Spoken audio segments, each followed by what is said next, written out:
Hi everyone, Sandra Duran Wilson here, and welcome to Mixed Media Soul Sparks. This week I'm going to be sharing with you how to mix patinas and paper. But first I'd like to just invite you to take a look at my website, check out all of the upcoming workshops that I have, online classes, and international art retreats. I love to travel and I find it's the best inspiration for creating. So perhaps you can join me in Scotland or Ireland or Mexico or Egypt or who knows where else I might be going. So let's stay in touch, sign up for my newsletter, check out the website, and let's get started on today's little tidbit here. So what I'm going to share with you is patinas, and I think I've done a YouTube tutorial on patinas, but I'm looking at these little paper cutouts, and these are done with one of those Cricut cutters. And I don't have one. My friend did these papers for me, and I just love them. Now, I've painted them to look like different metals, but to actually get the real patina, it's like, check this out. This is like really, really copper. This one is copper with a green patina on it. And it really, you just can't get it with paint because it actually builds up the copper on the paper. So there's a few steps you have to do. And where I discovered the first one, I was trying to make this one. Let me just put it here. And this was a beautiful circle, and I just put it onto the plastic, and I put the copper on it. I'm going to be using this kit, Patina antiquing set. So I put the copper on it, and then I put the patina solution on it. And then when I went to pull it up, it stuck. So because it's a very thin, delicate paper, so I decided, okay, I'm going to seal it. And one way I sealed it with paint. This one I used a gold paint, and then I did the patina on the front side. This one I just sealed with a gloss medium on both sides. So it's slightly different. This one's a bit darker. This one might still be drying too, because I did these earlier today. This one I painted it with this green paint, so it's very similar to what the patina is. However, you can see the difference. This has got the acrylic shiny look to it, and over here it's actually particles of copper onto the paper that the patina then goes on top of. So I've got this piece. I just coated it in a gloss medium, and this one I'm just going to coat it with a little bit of, let's just try a different color. I happen to have this blue here. So let me just, well, it's a little wet, so it might take it a bit to dry. But I'm just trying to get something on here to keep the paper from falling apart. But sometimes even if the paper does fall apart, like in that circle, you can still use it. I'm working on top of a piece of plastic that I have over, this is just a piece of plywood I had. So this stuff can stain, so just be careful, prepare your surface of where you're going to work. Okay. Now, I'll let this one dry. And let's just stick it over there. So I'm going to put this plate up here. I've got this is the first piece of plastic I was using, and I'm going to try an experiment. I'll let you know if it works or not. But once this is completely dry, I'm going to try and make a skin from it. So, and I've thrown some papers in here too, just to see what happens to them. So let me just put this other piece here. Well, let's do it here. So this is the one I sealed with the gloss medium. So the first thing you're going to do is you're going to shake this stuff up really well. Now this kit's been sitting around for a little while, and they tend to separate. If you get a newer kit, if it's been on a shelf for a while, it's still going to separate. So I keep a little stick here that I can go in and stir it up. And then there's a lot on the stick. So let's get a brush here. Switch hands. I am a lefty. Sometimes I do paint with both hands. So this is actually copper particles suspended in an emulsion. This can go onto clay, canvas, stone. I've used it on light fixtures outside. It's pretty fun stuff. On sculptures. But a delicate paper that looks like patina copper is really fun. You can also use these for stencils too. As you see that little pattern. Get me out of here. There we go. So here's the trick. If you read the directions, I think they tell you to do one coat, let it dry, do a second coat, and then while the copper is still wet, you put the patina on. But I'm just going to do one heavy coat because that first coat wanted to soak in the paper, but since the paper is sealed, it's not going to soak in so much. Okay.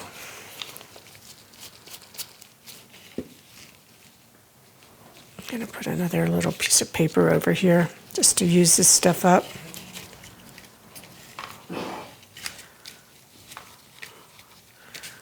Okay, just don't waste it. I don't want to put it down the sink, so I'll put it on the paper.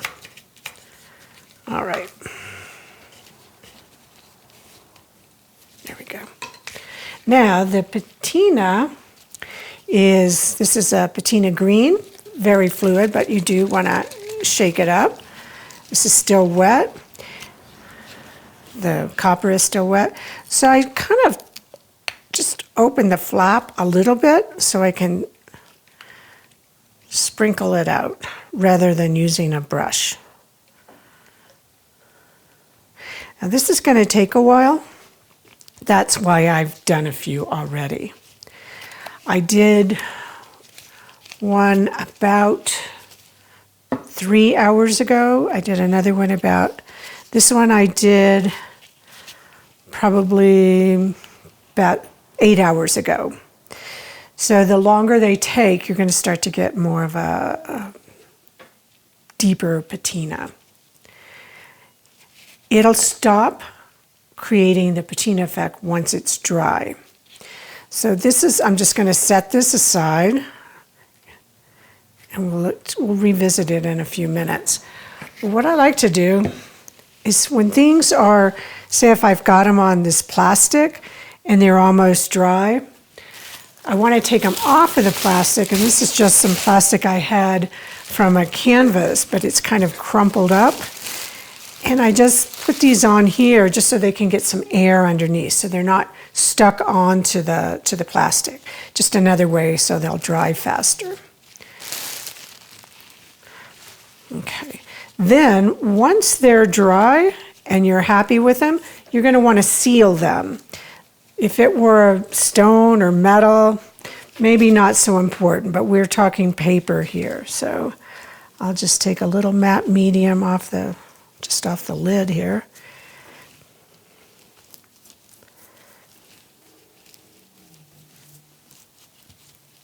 It's probably a good idea to do both sides. Still enough on the plastic. And then I'm going to let that dry.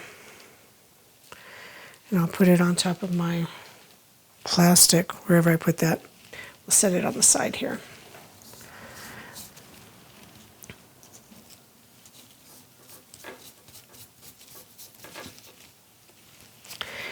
And I chose this pattern because I'm going to show you where I'm going to put these.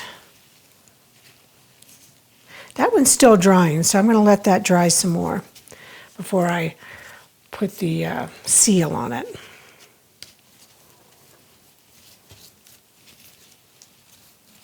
Okay.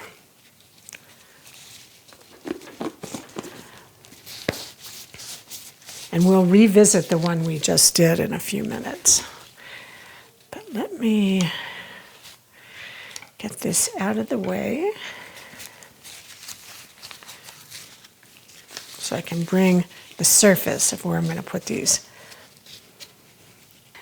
Now this is a piece that I had for many years. My friend gave me this, but she had covered it with paper, and the paper wasn't sealed, so the paper started to come away from the canvas. So I peeled it off, and I left some on the sides here, and just put a coat of gesso and some paint over it.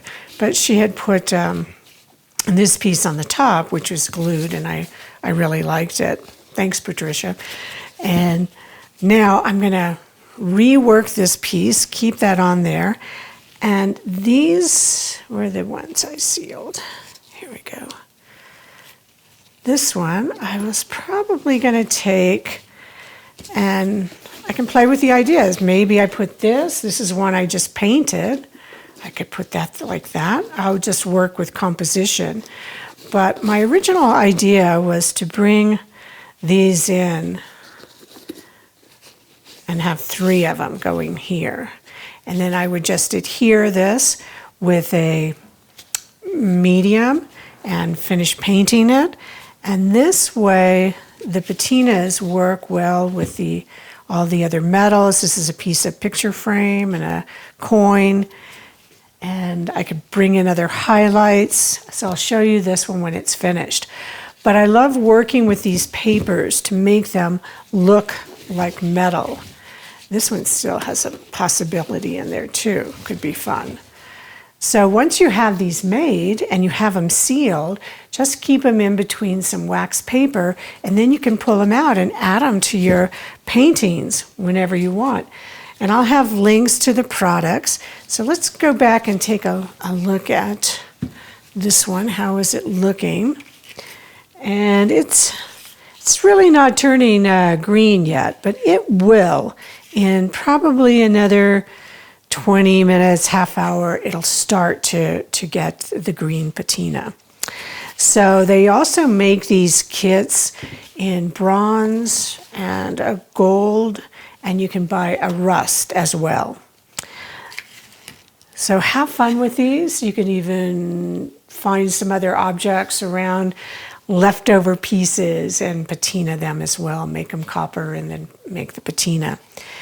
So thanks for joining me this week, and please take a look at the Facebook group, Awakening Your Creative Soul, and add some of your art to it. If you're not a member yet, sign up, answer the question, and you'll be admitted as a member and share your work.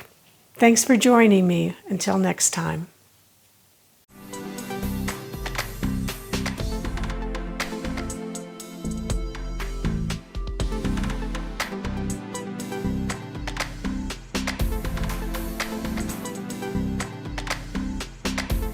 Join the Creative Awakening community on Facebook, where you'll be able to post your art, connect with other creatives around the world, and ask questions. Use the hashtag MixedMediaSoulSparks when posting your work on social media. Thanks for joining me.